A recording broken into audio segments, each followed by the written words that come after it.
আসসালামু আলাইকুম, welcome to my channel Sultana সুমেট কিচেন। কাঁচা আম দিয়ে যদি এত সুস্বাদু এবং মজাদার আচার বানানো যায় তাহলে আর দেরি কেন।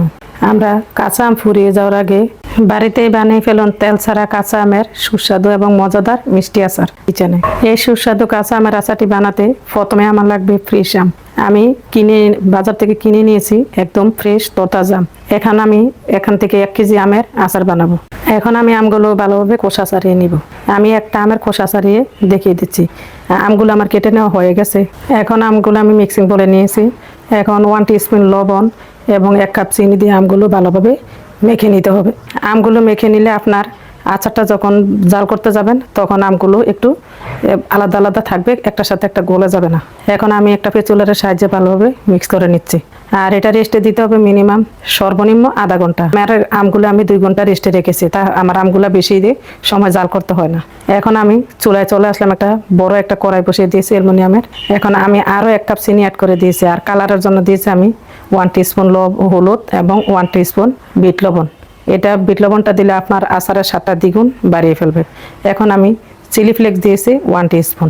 আর পাঁচফোড়ন মশলা দিয়েছি গুঁড়ো করে আপনার 2 টিস্পুন। এই পাঁচফোড়ন মশলাটা হচ্ছে আপনার 5টা মশলার সমন্বয়ে এগুলো বাজারে প্যাকেট করে কিনতে পাওয়া যায়। আপনারা আলাদা আলাদা মশলা কিনতে না কিনে আপনার পাঁচফোড়নের মশলাটা কিনে আপনারা একটু হালকা তেলে গুঁড়ো করে নেবেন যাতে পুড়ে না যায়। এখন আমি আচারটাকে দীর্ঘদিন সংরক্ষণ করার জন্য আমি এখানে 1/4 কাপ ভিনেগার দিয়ে আমি আচারটা একটু হালকাভাবে এনে নিয়েছি। এখন আমি লবণ একটু কম হয়েছে, এখন আরও 1 টিস্পুন লবণ রেগুলার লবণ দিয়ে দিচ্ছি।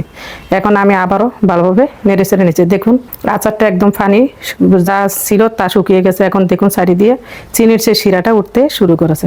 আচারটা আমার অলরেডি বানানো হয়ে গেছে। আমি এখন সার্ভিং প্লেটে সার্ভ করে নিচ্ছি। দেখুন আমার আচারের কালারটা কত সুন্দর হয়েছে, এমনকি একেবারে গলেও যায় না। আচারটা একদম মাখো মাখো হয়েছে। এই আচারটা খেতে এত সুস্বাদু হয়েছিল। তৈরি হয়ে গেল কাঁচা আমের মিষ্টি আচার। আমার এই রেসিপিটা যদি ভালো লাগে বাসায় একবার হলো ট্রাই করে নেবেন। আর আমার রেসিপিটা ভালো লাগলে অবশ্যই লাইক কমেন্ট শেয়ার করে দিবেন। এমনকি আমার ফেসবুক পেজটি ফলো করবেন এবং ইউটিউব চ্যানেলটি সাবস্ক্রাইব করে ফলো দিয়ে সাথেই থাকবেন।